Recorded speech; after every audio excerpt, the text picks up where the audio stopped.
importance proche à nos cœurs et avec une philosophie du ministère qui nous a attirés au début.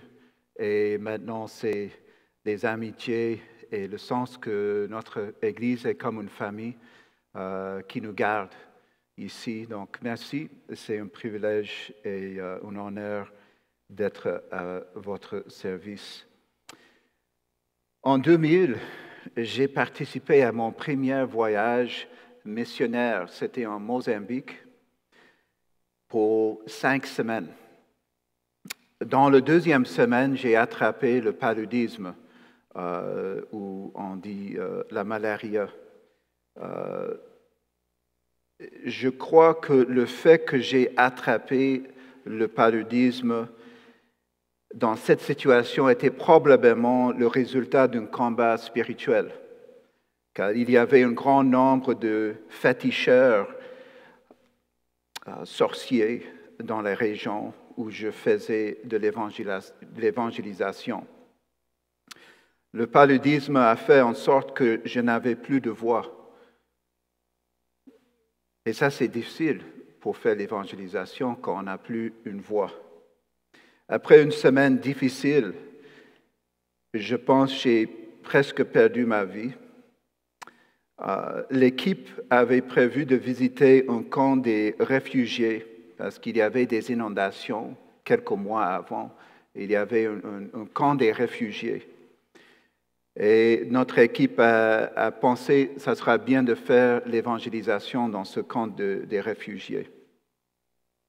On avait juste un traducteur et mon ami était avec le traducteur et j'ai dit, « Oh, c'est bon, ce n'est pas nécessaire pour moi de prêcher, je peux me reposer un peu parce que j'étais toujours faible. » Mais un deuxième traducteur est arrivé et il m'a demandé si je veux prêcher.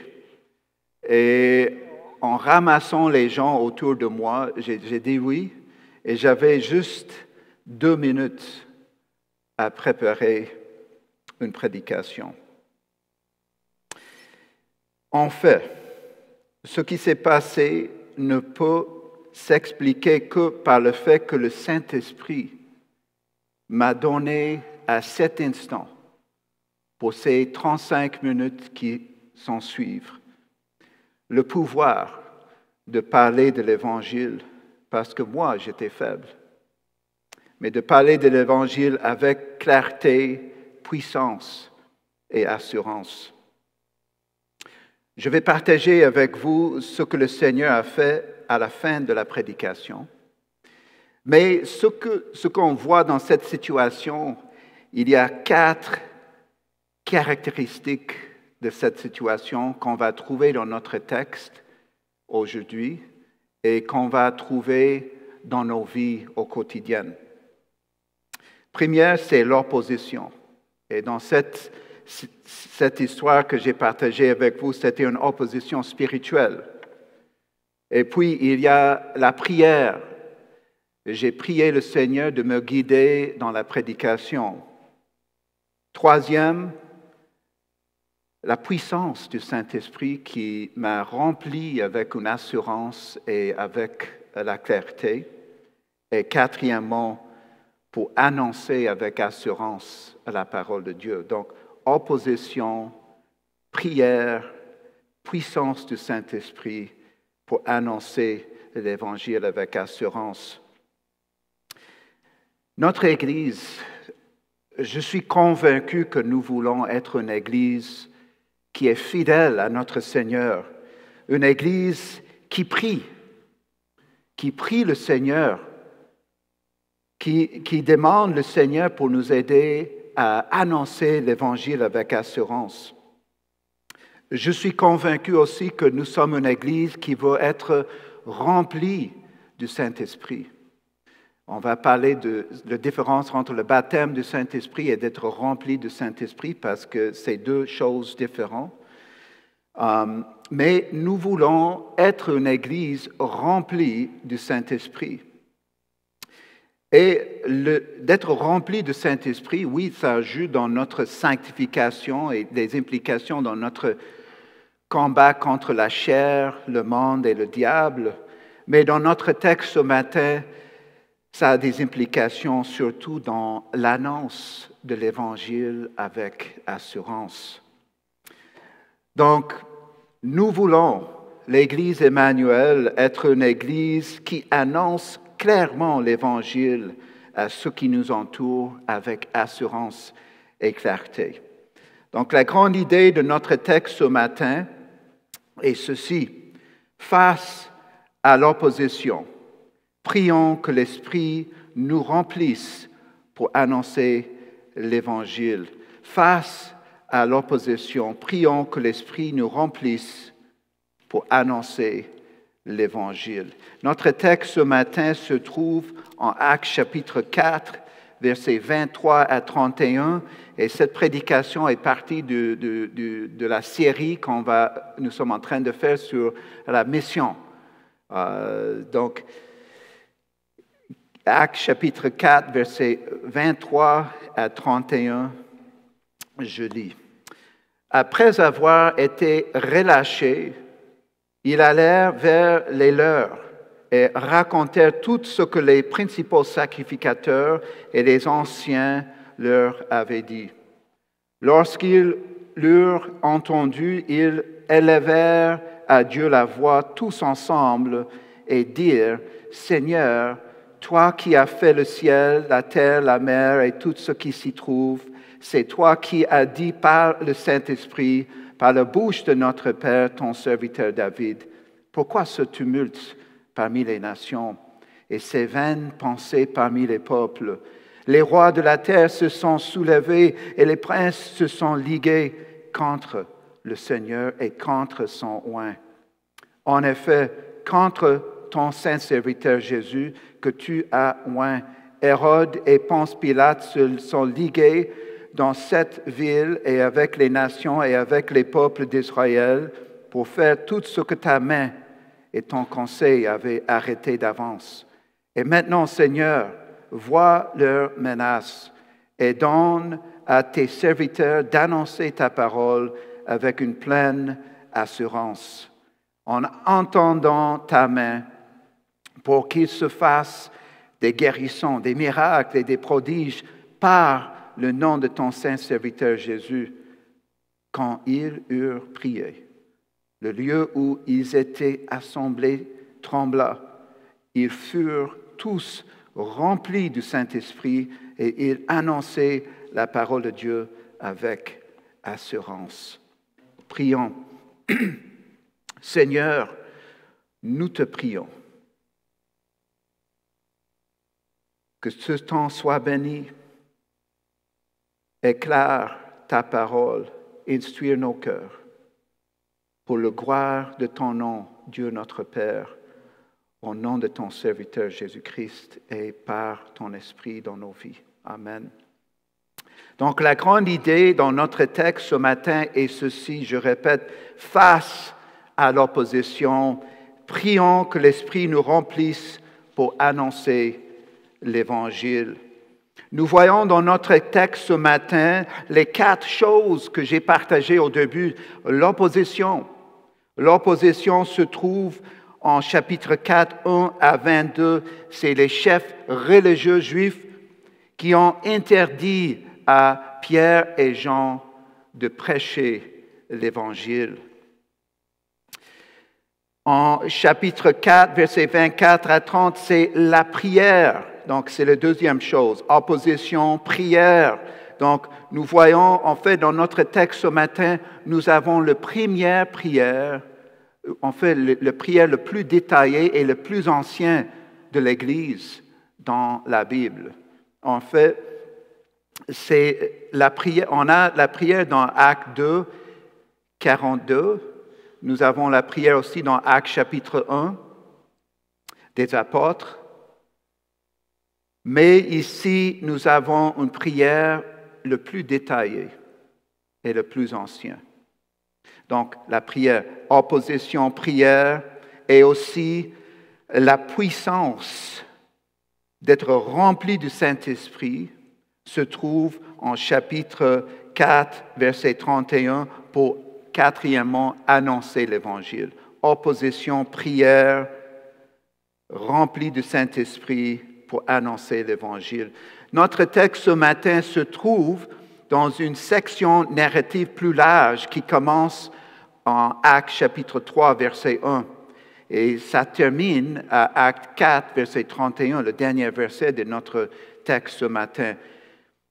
En Acte 3, Pierre guérit un homme paralysé dans le temple. Puis il prêche son deuxième prédication dans Actes des Apôtres, dans le temple. En Acte 4, Pierre et Jean sont arrêtés par le Sanhédrin pour avoir prêché le nom de Jésus-Christ dans la puissance de l'Esprit. Et ils sont jetés en prison pour une nuit, mais il y avait 5000 personnes converties ce jour-là. Le Sanhédrin se rendant compte qu'un signe évident était fait. Et la meilleure chose qu'ils pensaient à faire, à leur avis, c'est d'interdire à Jean et Pierre de prêcher au nom de Jésus-Christ. Et notre passage est le point culminant de cette section narrative. Donc, Luc veut que nous, l'Église à Emmanuel, voir l'importance de la prière. Donc, verset 23, après avoir été relâchés, ils allèrent vers les leurs et racontèrent tout ce que les principaux sacrificateurs et les anciens leur avaient dit. Après avoir été libérés de prison par le Sanhédrin, le premier lieu où Pierre et Jean se rendirent fut d'aller vers les leurs. Cette phrase est intéressante parce que cette expression était généralement utilisée pour désigner quelqu'un qui allait dans sa famille. L'Église primitive, en fait, le mot « Église » n'est pas utilisé dans Actes des Apôtres jusqu'à Acte 5, verset 11. C'est la première fois que le mot « ecclésia », Église, est utilisé. Mais avant ça, c'est une communauté, une famille.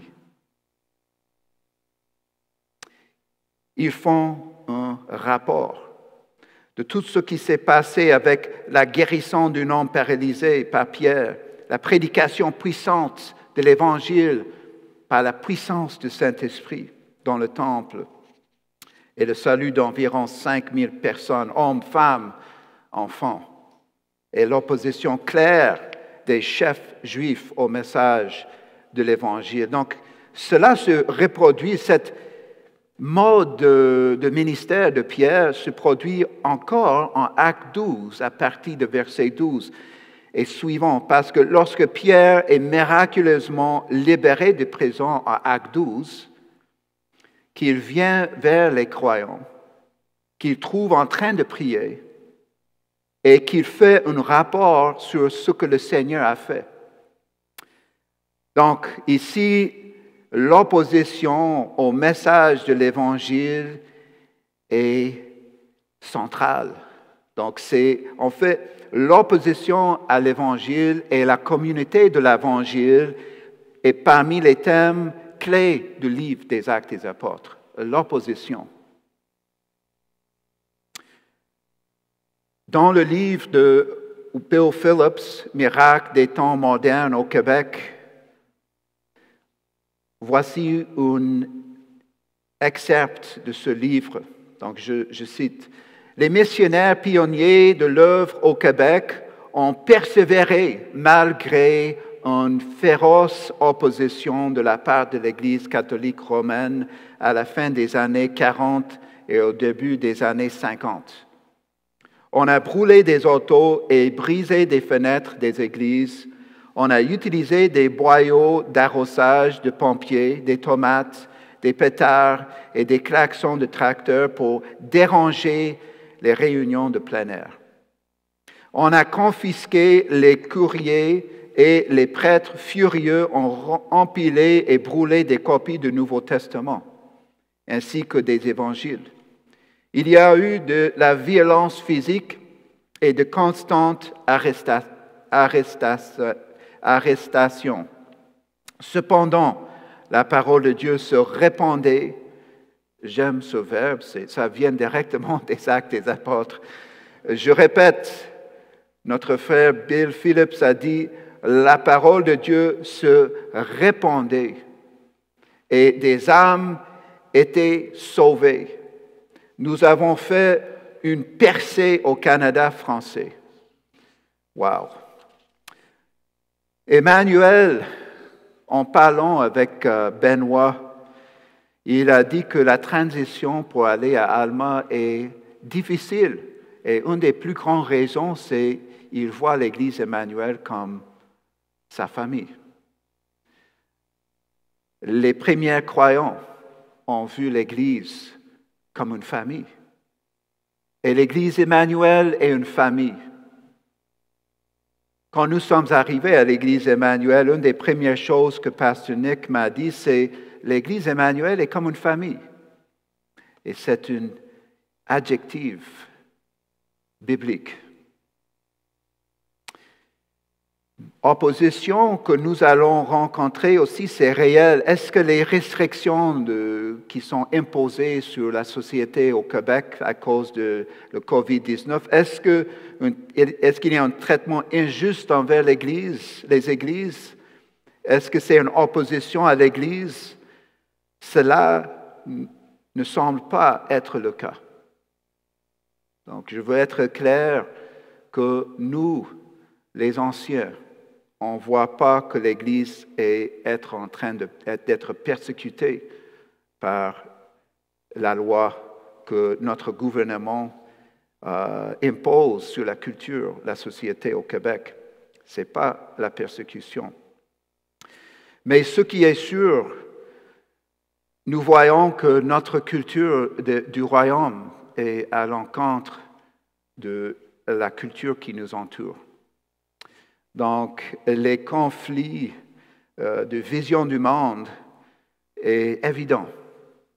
Donc nous devons être prêts à être lumière et du sel, avec amour et respect, d'être les personnes de paix, mais d'être fidèles à notre Seigneur. Verset 24, première partie, on lit « Lorsqu'ils l'eurent entendu, ils élevèrent à Dieu la voix tous ensemble. » Donc, lorsqu'ils entendent l'opposition des chefs religieux, ils élevèrent leur voix vers Dieu. La prière ici est décrite comme « ils élevèrent à Dieu la voix ». La prière est une communication ascendante qui s'élève de notre situation désespérée vers la salle du trône du Seigneur. Quelle est leur réponse à la redoutable opposition à laquelle ils sont confrontés en tant que communauté des croyants? Est-ce qu'ils se laissent abattre par la peur? Est-ce qu'ils ont fait les manifestations? Non, ils prient. Remarquez qu'il est dit la voix singulière. La voix. Ce n'est pas leur voix. C'est intéressant. Cela signifie probablement qu'une personne prie pour l'assemblée et que tous sont unanimes avec celle qui prie. Une petite illustration de quand j'ai vu le Seigneur répondre à une de mes prières au Sénégal. Ma fille Isabella a fermé la porte du salle de bain, mais le serrure n'était pas bien installé. En fait, il y avait du rouille dedans et il y a une clé, donc tu dois tourner la clé. Mais après, Isabella n'a pas eu la force d'ouvrir la porte. Et il y avait tous des grillages sur les fenêtres, donc j'ai pensé, qu'est-ce que je vais faire pour libérer ma fille du salle de bain? Et j'étais un peu stressé. Mais le directeur de notre mission et sa femme étaient avec nous. Et Jerusha, la femme du directeur, qui en fait, elle m'a dit, pourquoi pas prier le Seigneur? Et j'ai dit, ouais, c'est une bonne idée.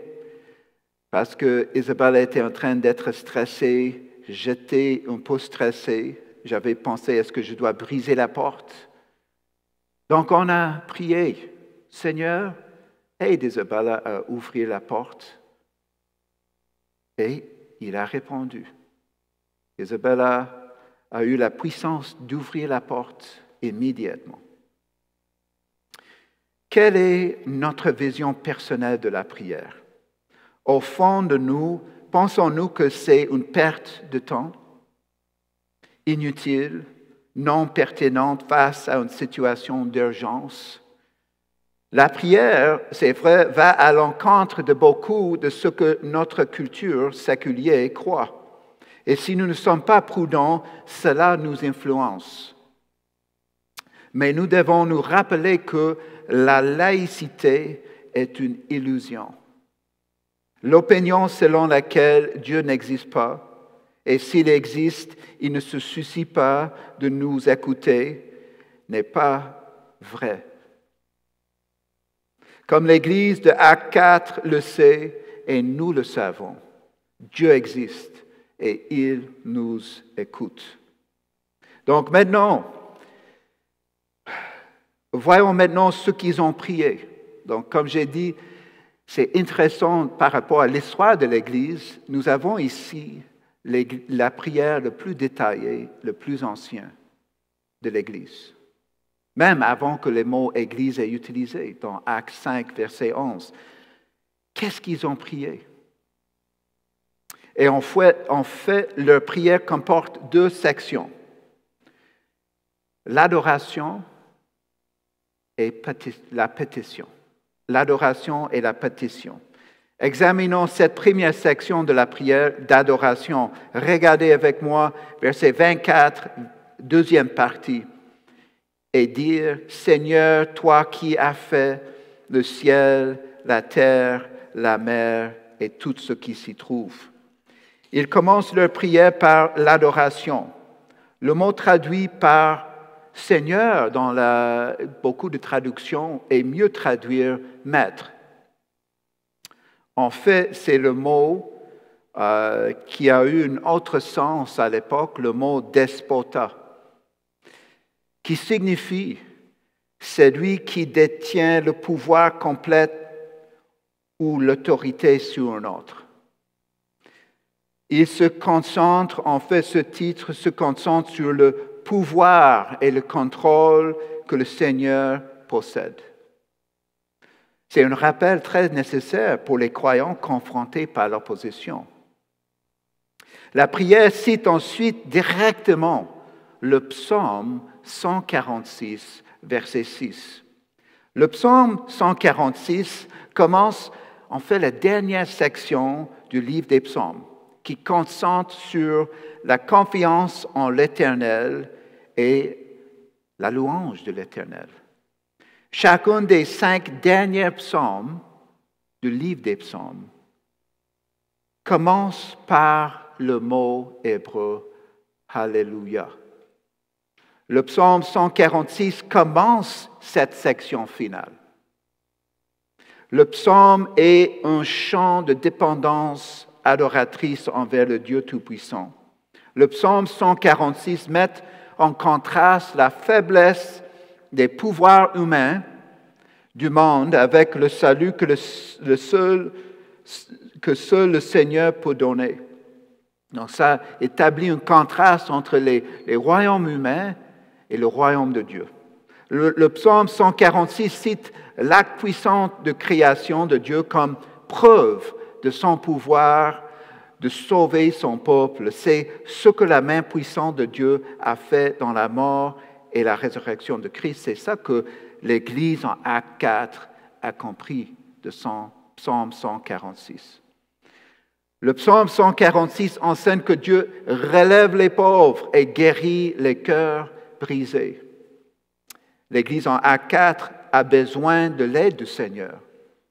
Ils commencent leur prière en reconnaissant que le Seigneur est le Créateur des cieux, de la terre et tout être vivant. C'est une vérité extrêmement puissante. Le Dieu qui a tout créé et le Dieu qui s'est chrétien persécuté prie. Le lien entre Dieu en tant que créateur et la louange du peuple de Dieu de lui obéir, le courage du peuple de Dieu de lui obéir se voit également avec Israël. C'est dans ce but que Genèse 1 et 2 a été écrite pour encourager Israël dans leur conquête de la terre promise, pour savoir qu'il n'a pas un Dieu plus puissant que notre Dieu. Il n'a pas un Dieu plus puissant que Yahweh Elohim. Leur prière se concentre maintenant sur une deuxième vérité biblique, un deuxième psaume.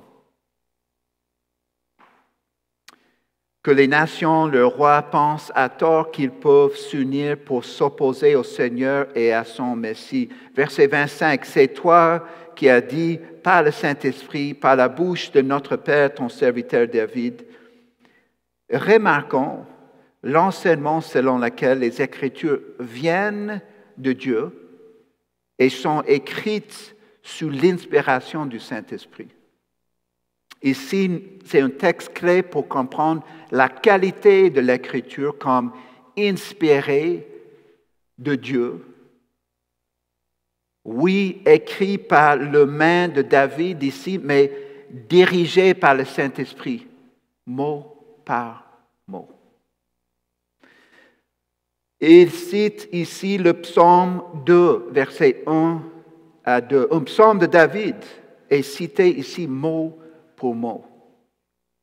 Pourquoi ce tumulte parmi les nations et ces vaines pensées parmi les peuples? Les rois de la terre se sont soulevés et les princes se sont ligués contre le Seigneur et contre son oint.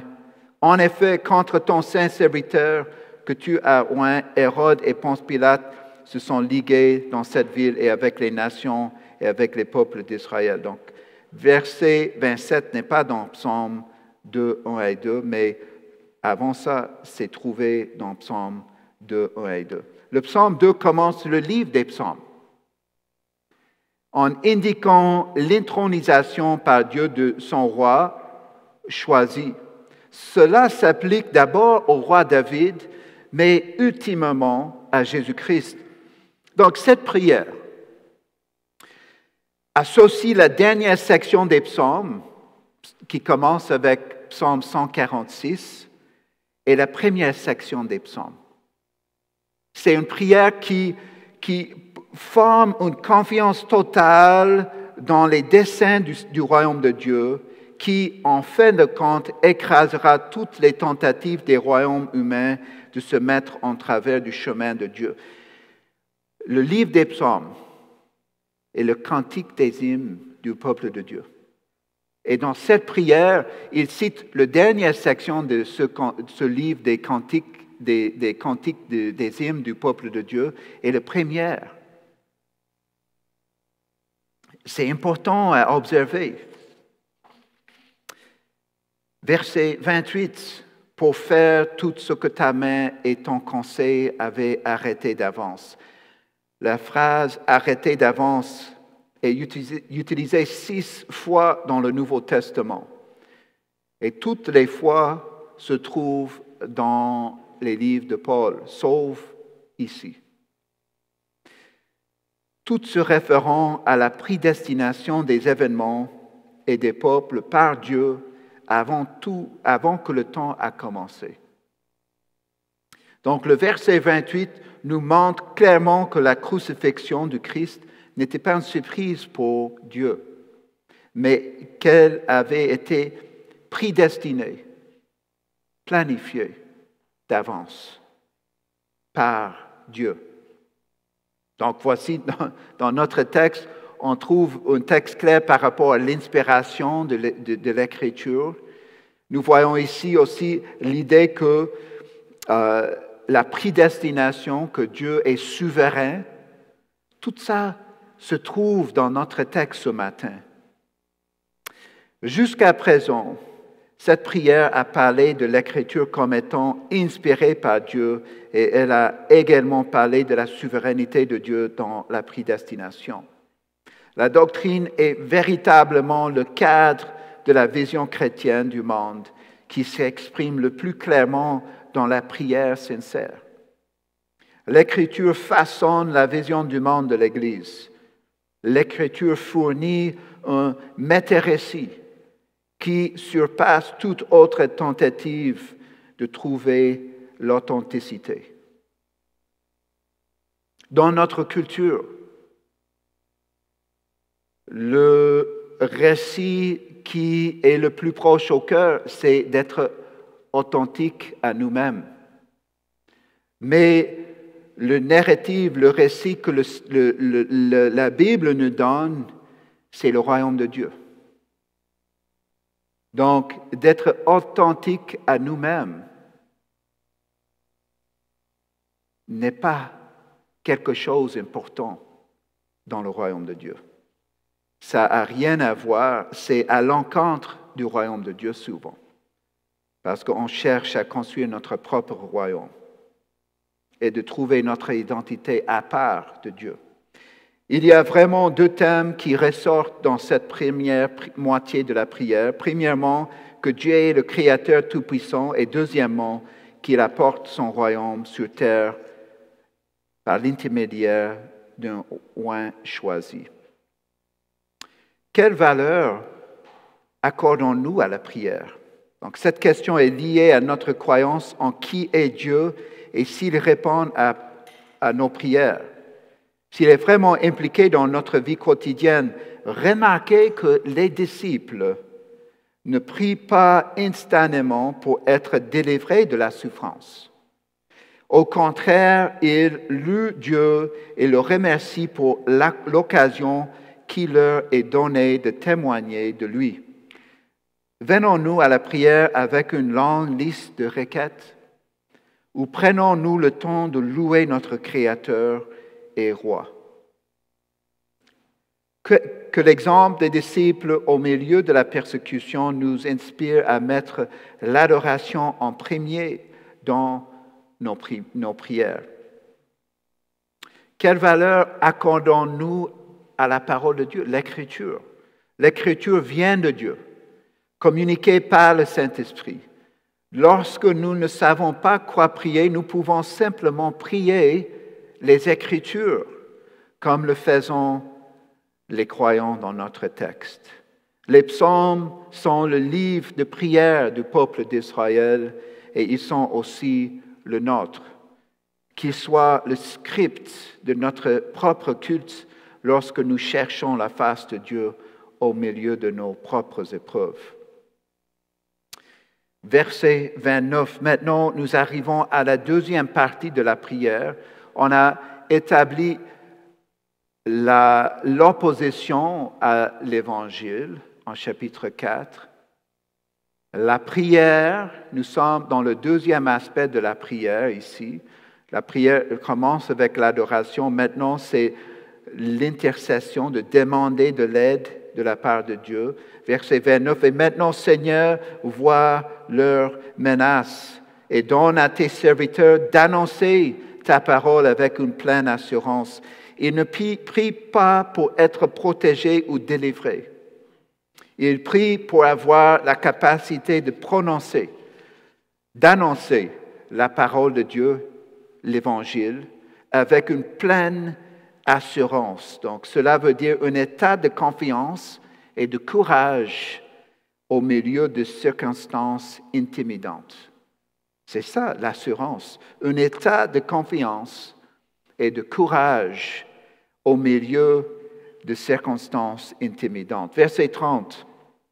En entendant ta main, pour qu'il se fasse des guérissons, des miracles et des prodiges par le nom de ton saint serviteur Jésus, Dieu entendant sa main est une image utilisée dans l'Ancien Testament pour agir, quand Dieu agit en faveur de son peuple. Les guérissons, les miracles et les prodiges authentifient une nouvelle étape de l'histoire de la rédemption, comme à l'époque de Moïse et de l'exode des Israélites hors d'Égypte. Dieu a accordé à son peuple des guérissons et des miracles. Moïse et Aaron ont fait des grands signes et des prodiges pour authentifier que c'était Dieu qui était à l'œuvre. Ainsi, les apôtres font des signes et des prodiges, des miracles pour authentifier le message de l'Évangile dans ces premières étapes de l'Église.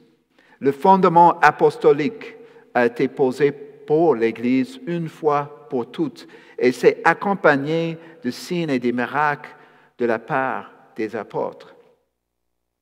Oui, le Seigneur peut, dans les efforts missionnaires, juger approprié à ses plans d'accorder l'accomplissement des signes, des prodiges, des miracles dans nos jours pour faire avancer ses objectifs du royaume. Ça peut arriver. Donc, on ne doit pas être fermé à cette possibilité. Mais d'après notre expérience, cela est rare à notre époque, peut-être parce que le fondement de l'Église était déjà fait par les apôtres. Mais les miracles, les prodiges sont toujours possibles parce que Dieu peut faire ce qu'il veut. Verset 31. Quand ils eurent prié, le lieu où ils étaient assemblés trembla. Ils furent tous remplis du Saint-Esprit et ils annonçaient la parole de Dieu avec assurance. Le Seigneur répond immédiatement à leur prière. D'être rempli de l'Esprit est différent du baptême de l'Esprit que tout chrétien reçoit lors de leur conversion. D'être rempli du Saint-Esprit est quelque chose que nous devons rechercher en tant que chrétiens. Par exemple, Éphésiens 5, verset 18, ne soyez pas ivres avec du vin, mais remplis du Saint-Esprit. Donc, d'être rempli du Saint-Esprit, c'est une vie qui est animée par le Saint-Esprit, le fruit de le Saint-Esprit, dans Galates 5. Mais ici, plus précisément, c'est une habilité de proclamer, d'annoncer l'Évangile avec assurance.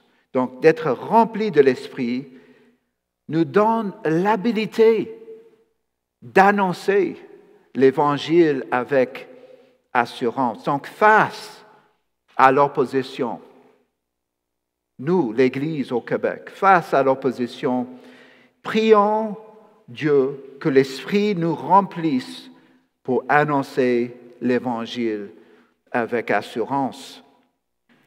Avez-vous besoin de courage pour parler de l'Évangile? Lorsque vous pensez à la puissance du Saint-Esprit dans votre vie, quelle est la première chose qui vous vient à l'esprit?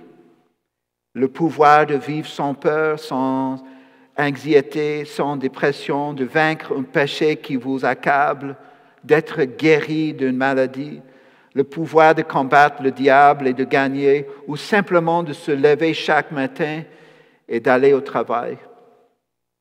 L'Esprit de Dieu nous donne certainement la puissance pour ces choses, mais ici sa mission était d'habiliter ses émissaires choisis pour la proclamation de l'Évangile. Finalement, donc on a vu qu'il y a l'opposition à l'Évangile. Il y a la prière des croyants, les hommes, les femmes, les enfants et bien sûr les apôtres qui se sont réunis ensemble. Et il y a d'être rempli avec le Saint-Esprit. Le texte dit que ils furent tous remplis du Saint-Esprit. Ce n'était pas juste les apôtres, ce n'était pas juste les hommes, ce n'était pas juste les hommes, les femmes. Je suis convaincu qu'il y avait des enfants aussi. Et ils annonçaient la parole de Dieu avec assurance. Cet après-midi, en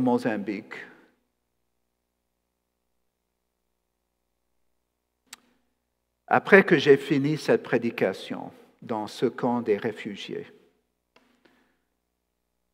en prêchant, j'ai senti que le Saint-Esprit était en train de me donner l'assurance d'annoncer l'Évangile.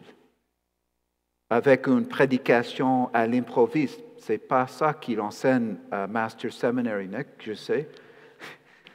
Un doctorat en ministère sur la prédication, donc une prédication à l'improviste, c'est pas...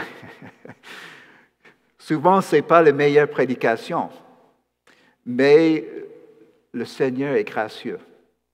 Et il m'avait donné la puissance par son esprit pour annoncer l'Évangile avec assurance. Après le sermon, j'ai lancé une invitation à se confier au Christ. En fait, ce n'était pas mon habitude de le faire, mais le traducteur m'a demandé, m'a imploré, fais une invitation. Ils sont tous prêts à donner leur vie au Seigneur. J'ai dit, OK. J'ai lancé une invitation. Crois-moi, il y avait chacun a donné sa vie au Seigneur à ce moment même. Chacun sont repentis de leurs péchés et ont fait confiance au Christ comme Seigneur et Sauveur ce jour-là. J'étais faible. J'étais dans la convalescence avec le paludisme. Le Seigneur m'a redonné ma voix et j'ai prêché. Dans ce camp des réfugiés en Mozambique, dans Acte 4, nous voyons l'opposition, la prière,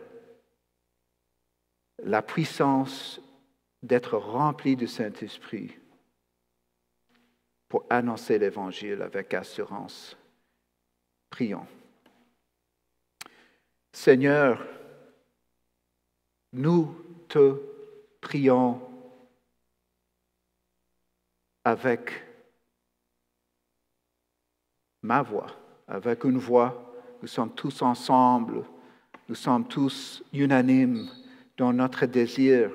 Et ceux qui nous écoutent de chez eux, Seigneur, remplis-nous de ton esprit, afin que nous allons annoncer ta parole avec assurance. C'est ça notre prière ce matin. C'est ça notre prière pour cette année. C'est ça notre prière pour tous les jours de nos vies. Aide-nous, Seigneur, de vivre la mission. Au nom de ton serviteur Jésus-Christ. Amen.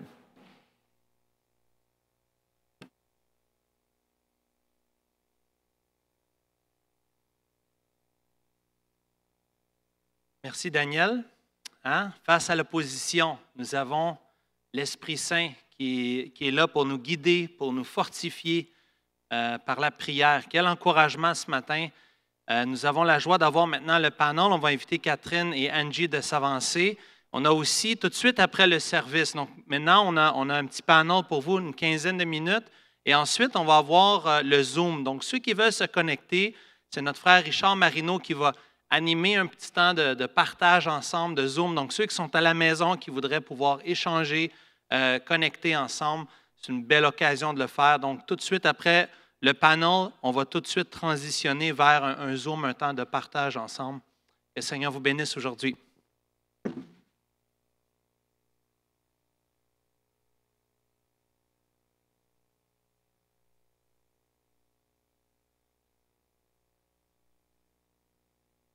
On va faire le 2 mètres.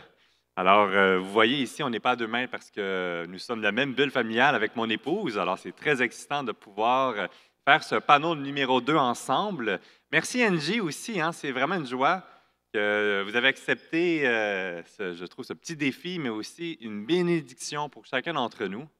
On est dans le 2e panel, c'est la 3e présentation. Vous savez, On a fait le premier avec moi et notre frère Daniel qui avons partagé le fardeau pour les régions du Québec.